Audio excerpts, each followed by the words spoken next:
আলাইকুম। আজকে মুসলিম ফরাজের একটি গুরুত্বপূর্ণ টপিক নিয়ে আলোচনা করব। আপনারা হয়তো টাইটেলটা দেখেই বুঝে ফেলেছেন যে টপিকটার নাম কি।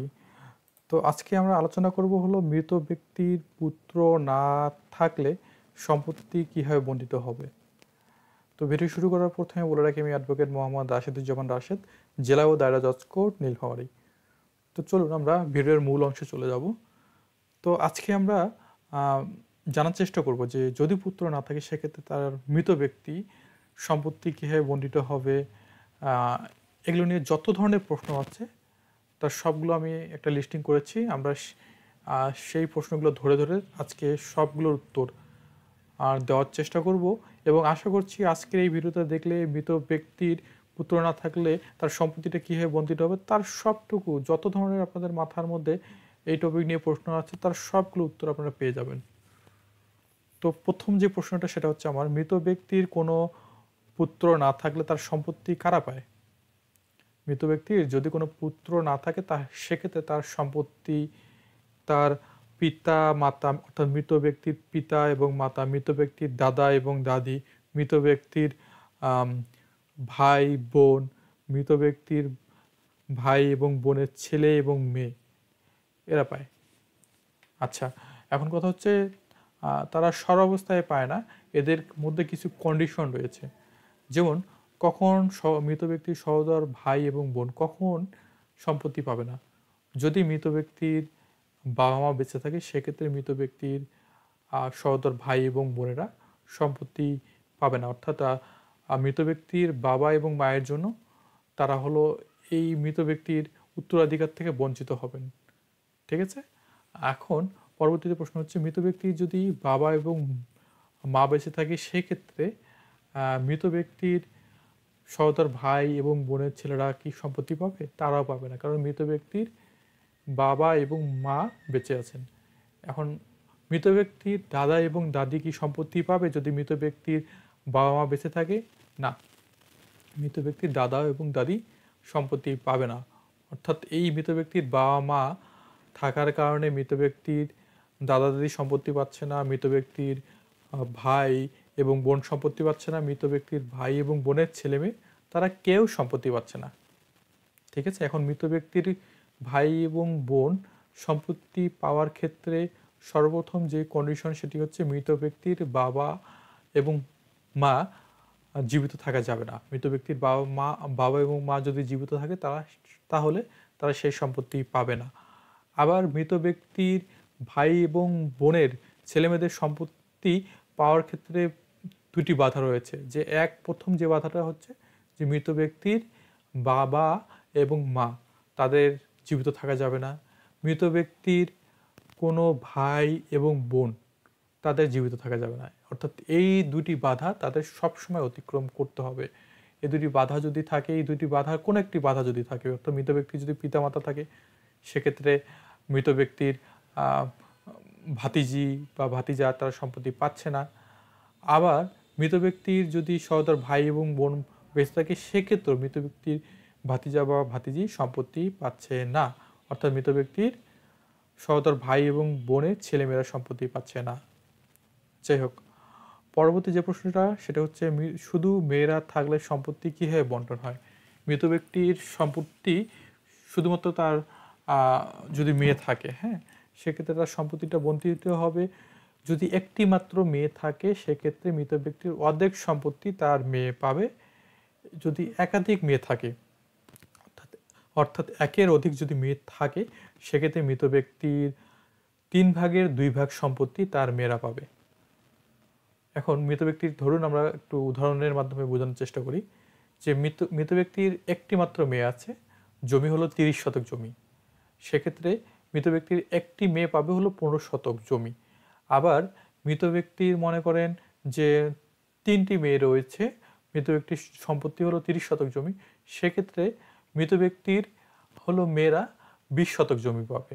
এই 20 শতক জমি পাওয়ার পরে তারা হলো 3 বোন সমান অংশে ভাগ করে নিবে। ঠিক আছে। অর্থাৎ এটাই পরিশেষে দাঁড়ায় যে মৃত ব্যক্তির যদি একটি মাত্র কন্যা থাকে সেক্ষেত্রে অর্ধেক পাচ্ছে, আর একাধিক কন্যা থাকলে 3 ভাগের এই সম্পত্তি, মৃত ব্যক্তির সম্পত্তিটাকে 3 ভাগ করে 2 ভাগ তার কন্যারা পাচ্ছে। আচ্ছা, গেল যে মৃত ব্যক্তির বাবা মা জীবিত থাকলে তারাও কি উত্তরাধিকার পান? হ্যাঁ, মৃত ব্যক্তির বাবা মা যদি জীবিত থাকে সেক্ষেত্রে অবশ্যই তারা উত্তরাধিকার পান, এবং এই বাবা মা যদি জীবিত থাকে সেক্ষেত্রে মৃত ব্যক্তির সহোদর ভাই এবং বোনেরা সম্পত্তি পায় না। সেক্ষেত্রে মৃত ব্যক্তির বাবা এবং মাই সম্পত্তি পায়।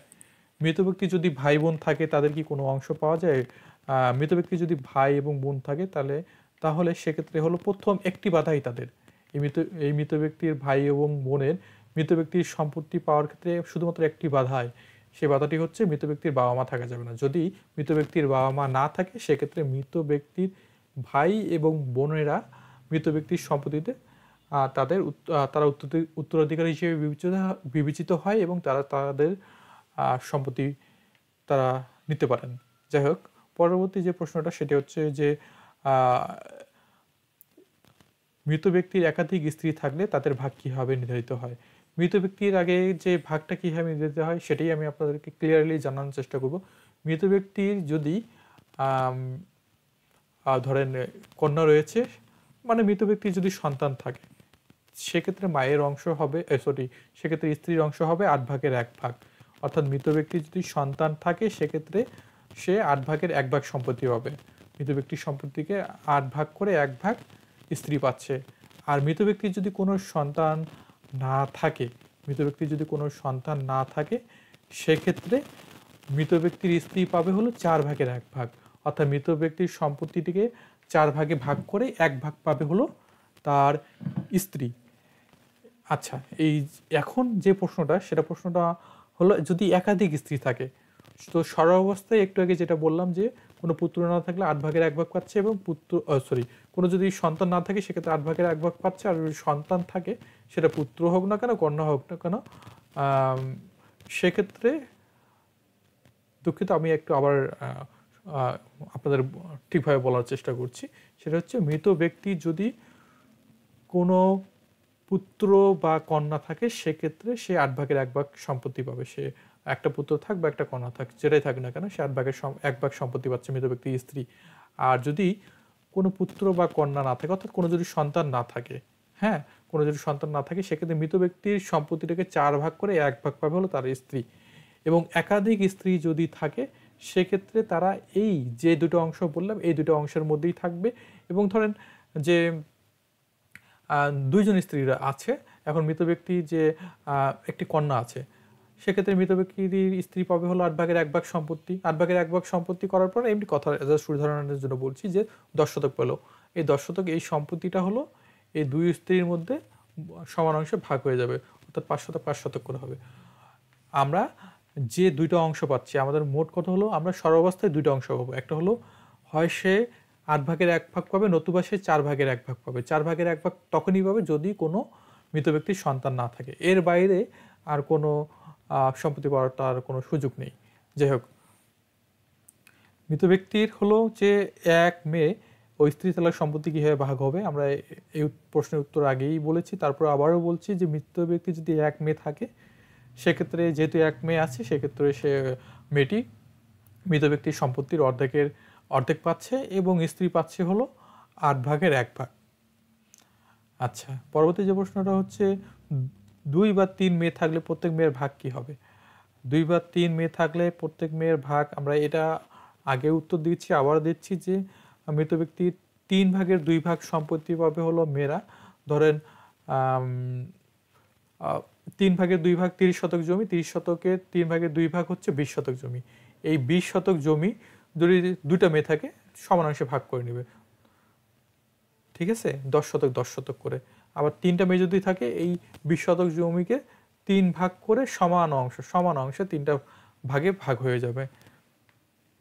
এখন কথা হচ্ছে ছোট ও বড় মেয়ের ভাগ কি একই হয়? মৃত ব্যক্তির সন্তান বলে কথা, হ্যাঁ, ছোট ছেলে বড় ছেলে, ছোট মেয়ে বড় মেয়ে এই ধরনের কোনো বিভাজন করা নেই। মৃত ব্যক্তির সন্তান বলে কথা বলা আছে। মৃত ব্যক্তির যদি বড় মেয়ে 2 শতক জমি পায় সেক্ষেত্রে ছোট মেয়েও 2 শতক জমি পাবে। হ্যাঁ, এখানে আপনার বিভাজনের কোনো সুযোগ নেই। আচ্ছা, মেয়েদের বিয়ে হলে তারা কি উত্তরাধিকার পায়? ধরেন মৃত ব্যক্তির সম্পত্তি হলো নীলফামারীতে, মেয়ে বিয়ে করেছে হলো সিরাজগঞ্জে, এখন মেয়ে থাকে সিরাজগঞ্জে, মেয়ে কি তার বাবার সম্পত্তি পাবে? বাবার সম্পত্তি নীলফামারীতে, অবশ্যই সে পাবে। এবং যে ভাগটা আমি আপনাদের পূর্বে বলেছি যে হয় সে বাবার অর্ধেক পাবে অথবা 3/2 ভাগ পাবে। হ্যাঁ, যদি একাধিক মেয়ে থাকে 3/2 ভাগ পাবে। সে কোথায় আছে, তার বিয়ে হয়েছে কি না, এগুলা কোনো এগুলো এগুলো কোনো বিষয় না। হ্যাঁ, এগুলো কোনো বিষয় না। এটা নিয়ে সম্পত্তি তার কমা বাড়া হবে না, বা সম্পত্তি পাবে কি পাবে না এগুলো নির্ধারণ হবে না। মৃত ব্যক্তির কন্যার যদি বিয়ে হয়, সেক্ষেত্রেও সে যতটুকু সম্পত্তি তার প্রাপ্ত সে পাবে, আর যদি বিয়ে নাও হয় সেক্ষেত্রে সে তার সম্পত্তি যতটুকু প্রাপ্ত সে পাবে। যাই হোক, পরবর্তী যে প্রশ্নটা সেটা হচ্ছে, বাবা জীবিত না থাকলে মা কি বেশি অংশ পায়? মৃত ব্যক্তির যদি বাবা জীবিত না থাকে এবং মৃত ব্যক্তি যদি ধরেন মৃত ব্যক্তির এক স্ত্রী আছে, মৃত ব্যক্তির মা আছে, মৃত ব্যক্তির স্ত্রী আছে এবং মা আছে, সেক্ষেত্রে কীভাবে সম্পত্তিটা বন্টিত হবে? সেক্ষেত্রে স্ত্রী পাবে হলো, যেহেতু মৃত ব্যক্তির অন্যান্য ওয়ারিশের কথা অর্থাৎ কন্যার কথা আমি বলি না, সেক্ষেত্রে স্ত্রী পাচ্ছে হলো 4/1 মৃত ব্যক্তির সন্তান নেই, তাই মৃত ব্যক্তির সন্তান না থাকলে 4/1 পাচ্ছে স্ত্রী, এবং মা পাচ্ছে হলো 3/1। মাথার মধ্যে রাখবেন। হ্যাঁ, যেহেতু মৃত ব্যক্তির এখানে পিতা নেই, শুধুমাত্র এক স্ত্রী আছে এবং মাতা রয়েছে, সেক্ষেত্রে মা পাচ্ছে 3/1। হ্যাঁ, যে স্ত্রীর থেকে বেশি সম্পত্তি কিন্তু পাচ্ছে মা। আচ্ছা, বাবা মা দুজনেই জীবিত থাকলে তাদের অংশ কীভাবে নির্ধারিত হবে? মৃত ব্যক্তির বাবা এবং মা যদি জীবিত থাকে, সেক্ষেত্রে দেখা যাচ্ছে, ধরলাম যে মৃত ব্যক্তির অন্যান্য অবিবাহিত অবস্থায় মারা গেছে, তার শুধুমাত্র ওয়ারিশ হিসেবে বাবা মা আছে। হ্যাঁ, সেক্ষেত্রে তার সম্পত্তির ভাগ হবে, মা পাবে হলো তার সম্পত্তির 3/1। হ্যাঁ, 3/1 পাবে হলো তার মা, এবং বাকি অবশিষ্ট অংশটুকু পাবে হলো তার বাবা। অর্থাৎ 30 শতক সম্পত্তি, 30 শতক সম্পত্তিকে 3 দিয়ে ভাগ করলে আমরা 10 শতক হচ্ছে। হ্যাঁ, 10 শতক পাচ্ছে মা, বাকি 20 শতক জমি পাচ্ছে হলো তার বাবা, মৃত ব্যক্তির বাবা। আচ্ছা, ভাই বোন সম্পর্কিত কিছু প্রশ্নের উত্তর আমরা জানার চেষ্টা করব। যে পুত্র না থাকলে মৃত ব্যক্তির ভাই সম্পত্তি পাবে? অবশ্যই পুত্র না থাকলে মৃত ব্যক্তির সম্পত্তিতে ভাই উত্তরাধিকার হিসেবে বিবেচিত হবে এবং সে সম্পত্তি পাবে। পরবর্তী যে প্রশ্নটা সেটা হচ্ছে যে, পুত্র যদি না থাকে সেক্ষেত্রে মৃত ব্যক্তির বোন কি সম্পত্তির উত্তরাধিকার হবেন? অবশ্যই অবশ্যই হবেন। যদি পুত্র না থাকে সেক্ষেত্রে মৃত ব্যক্তির ভাই যেভাবে করে সম্পত্তির উত্তরাধিকার হয়েছেন, সেক্ষেত্রে মৃত ব্যক্তির বোনও একইভাবে সম্পত্তির উত্তরাধিকার হবেন, এবং তারা অবশিষ্ট ভোগী হিসেবে মৃত ব্যক্তির সম্পত্তি তারা পাবেন। মৃত ব্যক্তির কোনো সন্তান না থাকলে ভাই ও বোনেরা কীভাবে সম্পত্তির উত্তরাধিকার হন? যদি মৃত ব্যক্তির কোনো সন্তান না থাকে, সেক্ষেত্রে ভাই ও বোনেরা হলো 2:1 অনুপাতে তাদের সম্পত্তিটুকু, মৃত ব্যক্তির সম্পত্তিটুকু ভাগ করে নেবেন। অর্থাৎ যদি আমরা 30 শতক সম্পত্তি ধরি, সেক্ষেত্রে বোন পাবে 10 শতক সম্পত্তি, 20 শতক সম্পত্তি পাবে হলো ভাই। ঠিক আছে, 2:1 অনুপাতে, অর্থাৎ বোন যা পাচ্ছে তার দ্বিগুণ পাবে ভাই, বা ভাই যা পাচ্ছে তার অর্ধেক পাবে বোন। আচ্ছা, পরবর্তী যে প্রশ্ন সেটি জানার চেষ্টা করব, যে মৃত ব্যক্তির স্ত্রী 2 মেয়ে আছে, তাহলে সম্পত্তি কীভাবে ভাগ হবে? আমি এই প্রশ্নের উত্তর একাধিকবার দিয়েছি, তারপরে বলছি স্ত্রী থাকলে 8/1 পাচ্ছে, এবং 2 মেয়ে যেহেতু আছে সেহেতু 3/2 এই 2 মেয়ে পাবে। আচ্ছা, মৃত ব্যক্তি অবিবাহিত ছিলেন, সন্তানও নেই, তাহলে তার সম্পত্তি কী হবে? একটু আগে এই প্রশ্নের উত্তর দিয়েছি যে মৃত ব্যক্তির বাবা মা পাবে। এখানে কিন্তু মৃত ব্যক্তির ভাই, যদি বাবা মা না থাকে সেক্ষেত্রে তার ভাই বোন পাবে। হ্যাঁ, আর বাবা মা থাকলে বাবা মাই পাবে, ভাই বোন পাবে না। আর বাবা মা যেহেতু নাই, সেক্ষেত্রে ভাই বোন পাবে। আচ্ছা, মৃত ব্যক্তির স্ত্রী জীবিত কিন্তু কোনো সন্তান নেই, এই ক্ষেত্রে ভাগ কীভাবে ভাগ হবে? মৃত ব্যক্তির যদি কোনো সন্তান না থাকে, সেক্ষেত্রে স্ত্রী 4/1 সম্পত্তি পাচ্ছে।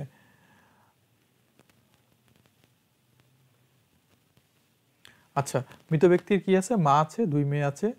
হ্যাঁ, সম্পত্তির ভাগ কীভাবে হবে? মৃত ব্যক্তির মা আছে এবং 2 মেয়ে আছে।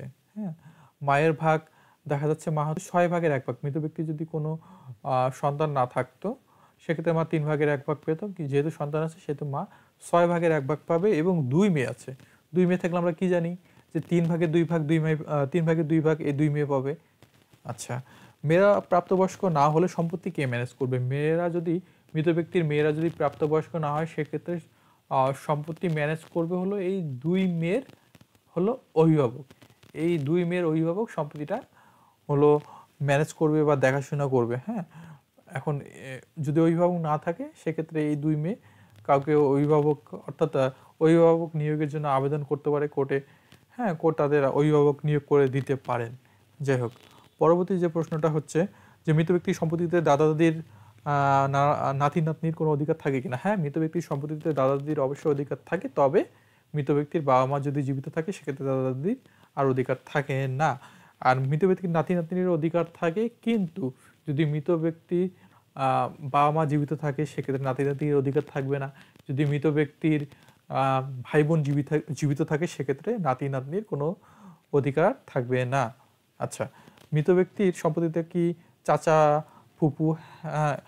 হ্যাঁ, চাচা ফুপুরা অংশ মৃত ব্যক্তির সম্পত্তিতে হলো চাচা এবং ফুপু। এখানে চাচা ফুপু বলতে বোঝানো হচ্ছে যে মৃত ব্যক্তির আপনার কন্যা আছে, এই কন্যার চাচা এবং ফুপু। হ্যাঁ, অর্থাৎ মৃত ব্যক্তির সহোদর ভাই ও বোনের কথা বলা আছে। যাই হোক, তারা সম্পত্তি পাবে। এখন মৃত ব্যক্তি উইল না করে মারা গেলে কীভাবে ভাগ হবে? মৃত ব্যক্তি উইল না করে মারা গেলে যেভাবে বন্টিত হওয়া, মুসলিম ফারাইজ অনুযায়ী যেভাবে বন্টিত হওয়ার কথা সেভাবে করে বন্টিত হবে। অর্থাৎ যদি তার পুত্র কন্যা থাকে 2:1 অনুপাতে বন্টিত হবে। স্ত্রী থাকলে স্ত্রীর আপনার 8/1 পাচ্ছে, সেভাবে বন্টিত হচ্ছে, এভাবে করে বন্টিত হবে। আর যদি আপনার পুত্র না থাকে সেক্ষেত্রে আমরা এতক্ষণ যদি যে বর্ণনা দিলাম এভাবে করেই বন্টিত হবে। আচ্ছা, ইসলামিক আইনে পুত্র না থাকলে মেয়েদের অংশ কীভাবে নির্ধারিত হয়? এটা আমরা একাধিকবার বলেছি।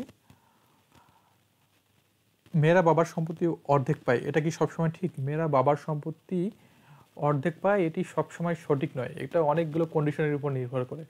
মেয়েরা বাবার সম্পত্তি অর্ধেক পায় কখন? যদি মৃত ব্যক্তির পুত্র না থাকে এবং মৃত ব্যক্তির যদি একাধিক কন্যা না থাকে সেক্ষেত্রে মেয়েটি অর্থাৎ তার কন্যা, মৃত ব্যক্তির কন্যা তার সম্পত্তির অর্ধেক পাবে। কিন্তু মৃত ব্যক্তির যদি পুত্র থাকে সেক্ষেত্রে মৃত ব্যক্তির পুত্র থাকলে 2:1 অনুপাতে তাদের সম্পত্তি, মৃত ব্যক্তির সম্পত্তি বন্টিত হবে। আবার দেখা যাচ্ছে মৃত ব্যক্তির ধরেন কোনো পুত্র নেই, একাধিক কন্যা আছে, সেক্ষেত্রে কি হচ্ছে 3/2 সম্পত্তি তারা পাচ্ছে। আচ্ছা, বোনেরা কি ভাইয়ের মৃত্যুর পর তাদের সম্পত্তি থেকে বঞ্চিত হতে পারে? না, বোনেরা ভাইয়ের মৃত্যুর পর সম্পত্তি থেকে বঞ্চিত হওয়ার কোনো সুযোগ নেই। আচ্ছা, স্ত্রী কি স্বামীর পুরো সম্পত্তির মালিক হতে পারেন যদি কোনো সন্তানই না থাকে? স্ত্রী তার স্বামীর পুরো সম্পত্তির মালিক হওয়ার সুযোগ আমি যদি বলি যে নাই বললেই চলে। কারণ হচ্ছে যে মৃত ব্যক্তির ওয়ারিশরা যদি থাকে সেক্ষেত্রে, হ্যাঁ, মৃত ব্যক্তির এই স্ত্রী বাদে আর কোনো যদি ওয়ারিশ না থাকে সেক্ষেত্রে স্ত্রী তার স্বামীর পুরো সম্পত্তি অধিকারী হবেন। কিন্তু এই ধরনের কেস আমরা কখনো পাই না, অবশ্যই দেখি কোনো না কোনো ওয়ারিশ থাকে। ঠিক আছে, এখন ওয়ারিশ দেখা যাচ্ছে যে তার যদি পুত্র কন্যা না থাকে সেক্ষেত্রে সে 4/1 পাচ্ছে, আর পুত্র কন্যা থাকলে 8/1 পাচ্ছে, এইভাবে করে সম্পত্তিটা বন্টিত হবে। অনেকে হলো যে ধরেন কোনো পুত্র নেই, তার একাধিক মেয়ে আছে, এখন তাদেরকে নিয়ে সে অনেক চিন্তায় যে আমি মারা যাওয়ার পরে আমার এই সম্পত্তিটি তো আমার ভাই বা আমার ভাইয়ের ছেলেমেয়েরা তারা নজর দিবে, এখন আমি কি করব? খুবই ইন্টারেস্টিং একটা টপিক। হ্যাঁ, একটু মাথার মধ্যে নিয়ে নেবেন যে সেক্ষেত্রে আপনি আপনার মেয়েদের দলিল করে দিয়ে যেতে পারেন, এবং দলিলটা হবে অবশ্যই সাবকবলা দলিল, এবং সাবকবলা দলিলের মধ্যে আপনি শুদ্ধভাবে আপনার সম্পত্তিটা আপনি আপনার মেয়েদেরকে দিয়ে যেতে পারবেন। অনেকে কি করে, ওসিয়াত করে যায়। এই ওসিয়াত কেন হলো আপনার সবসময় সাবকবলা দলিল আপনাদের যদি দেওয়ার ইচ্ছে থাকে আপনাদের মেয়েদের, সেক্ষেত্রে আপনারা অবশ্যই সাবকবলা দলিল করে দিবেন। আর যদি মনে করেন যে আপনার আর্থিক সমস্যা রয়েছে, আমি সেক্ষেত্রে বলবো আপনারা হেবা ঘোষণা দলিল করে দিতে পারেন, অথবা হেবা বিলে দলিলও করতে পারেন। তো এই 3টা দলিলের মধ্যে সবথেকে কম খরচ হবে আপনাদের হেবা ঘোষণার দলিল। এই দলিলটা করলে দেখা যাচ্ছে যে সরকারি ফিস তো খুবই কম, 1000 টাকার বেশি নয়, তবে বুঝেনি তো যে টেবিলের নিচে অনেক টাকা দিতে হয়। যাই হোক, খুব একটা আহামরি খরচ হয় না হেবা ঘোষণা দলিল করলে। আর সাব কবলা দলিল অ্যাজ ইউজুয়াল যেভাবে দলিল হয়, যত টাকা সরকারি ফি সেই সরকারি ফিসগুলো দিতে হয়। তবে আমি সবসময় বলবো যে আপনারা চেষ্টা করবেন সাব কবলা দলিল করার জন্য। সাব কবলা দলিল করে দিলে পরবর্তীতে ভবিষ্যতে কখনোই আপনারা মেয়েরা ঝামেলার মধ্যে পড়বেন না। আচ্ছা, পরবর্তী যে প্রশ্ন হচ্ছে, উইল বা ওসিয়ত করে কি পুরো সম্পত্তি মেয়েদের দিয়ে যাওয়া যায়? উইল বা ওসিয়ত করে পুরো সম্পত্তি মেয়েদের দিয়ে যাওয়া যায় না। আমি একটু আগেই বললাম, বা উইল বা ওসিয়ত, হ্যাঁ, এটা আপনারা কখনোই করবেন না। উইল বা ওসিয়ত যদি পরবর্তীতে কোনো উত্তরাধিকার, হ্যাঁ, সে যদি আপত্তি তোলে, সেক্ষেত্রে উইল বা ওসিয়তকে বাতিল বলে গণ্য করা হবে। এই জন্যই আপনারা সবসময় দলিল করে দিয়ে যাবেন, সাবকবলা দলিল করে দিয়ে যাবেন, এটা সব থেকে বেটার। আশা করছি আজকে আপনারা এই, যদি পুত্র না থাকে সেক্ষেত্রে মৃত ব্যক্তির সম্পত্তিটা কীভাবে বন্টিত হচ্ছে, এটি নিয়ে যত ধরনের প্রশ্ন আছে, যত ধরনের আপনাদের মাথায় প্রশ্ন ঘুরপাক খাচ্ছে, সবগুলোর উত্তর পেয়ে গেছেন। এরপরও যদি কোনো প্রশ্ন থেকে থাকে আপনাদের মনে, সেক্ষেত্রে আপনারা অবশ্যই কমেন্ট করে আমাকে জানাবেন। কমেন্ট করে জানালে আমি চেষ্টা করবো আপনাদের সেই প্রশ্নগুলোর সঠিক উত্তর দেওয়ার জন্য। এবং আমার এই ভিডিওর মধ্যে যদি কোনো ভুল ভ্রান্তি হয়ে থাকে, সেক্ষেত্রে আপনারা ভুল ভ্রান্তিটা আমাকে ধরিয়ে দিবেন। আমি চেষ্টা করবো এই ভুল ভ্রান্তিগুলো শুধরানোর জন্য। তো ধন্যবাদ আপনাদের সবাইকে, আশা করছি ভালো থাকবেন। আজকে এই পর্যন্তই, আল্লাহ হাফেজ।